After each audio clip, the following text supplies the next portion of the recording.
Hi, my name is Gloria Vella, and I'm going to share with you the story of Puss in Boots, which originated in 17th century France. There was an old miller who needed to retire, and he had 3 sons that he was going to give all of his possessions to once he retired. So the eldest son received the mill, the second eldest got the donkey, and then the third son received the mill's ratter cat named Puss. Robin was the third son, and he knew that Puss was a very clever cat. So he was actually happy with this arrangement, even though he was very poor. Puss turned to him and said, "Robin, don't worry, we're going to make you rich yet." And he picked up a silver coin he found on the ground that the miller had dropped and said, "Robin, do you mind if we purchase some boots with this silver coin?" And Robin goes, "That is a very odd request, Puss, but sure, let's go get you some boots." So they go into town and fit Puss in the finest boots, and he starts clomping around. At this point, Puss has some ideas. The very next day, he has heard about an ogre who is eating all of the crops and scaring all the game in the forest. Puss finds 2 hares that are very rare and decides that he is going to gift these to the king. So he clumps in his boots up to the palace gates where there is a guard. And he says, "I have a gift from the Count of Carabas." And the guard says, "Well, you look like a very important cat in those boots, so I'm going to let you in." And he lets Puss in the palace, and Puss throws open the doors to the palace throne room where the king is starving.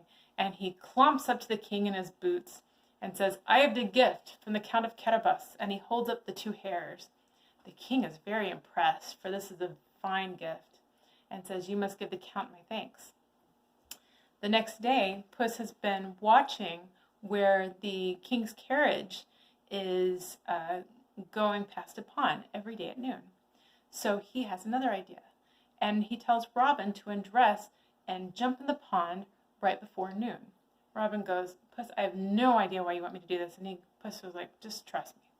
So right before noon, he sees the king's carriage come towards the pond, and he has Robin jump in, and Robin, who can't swim, is flailing his arms around, and Puss shouts, "Oh, your highness, that is the Count of Carabas in the water drowning."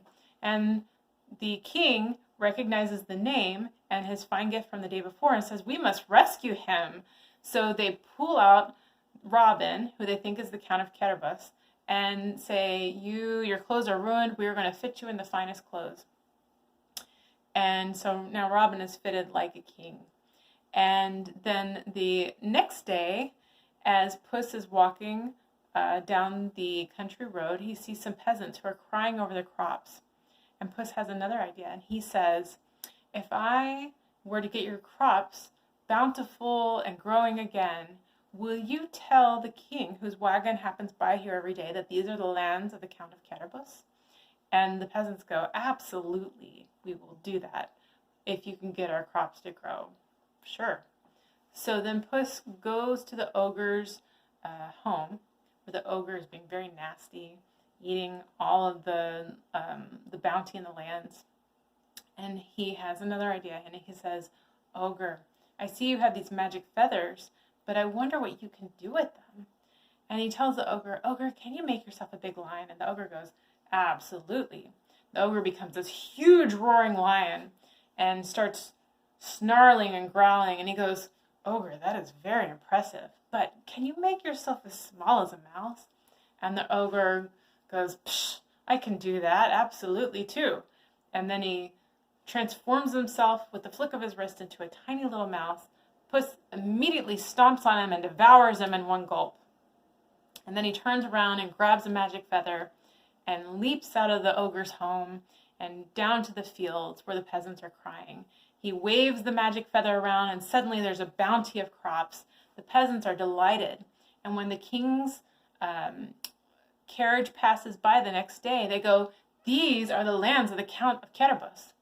And the king looks around astonished, and he goes, "Man, that count, he's generous, he's got the finest clothing, and now he's got all these lands. I must marry him to my daughter." And that is how the lowly miller's son, who was third, marries the princess. And Puss in Boots transforms his ordinary boots with the magic feather into gold boots that are polished every day by mice. Thank you for listening.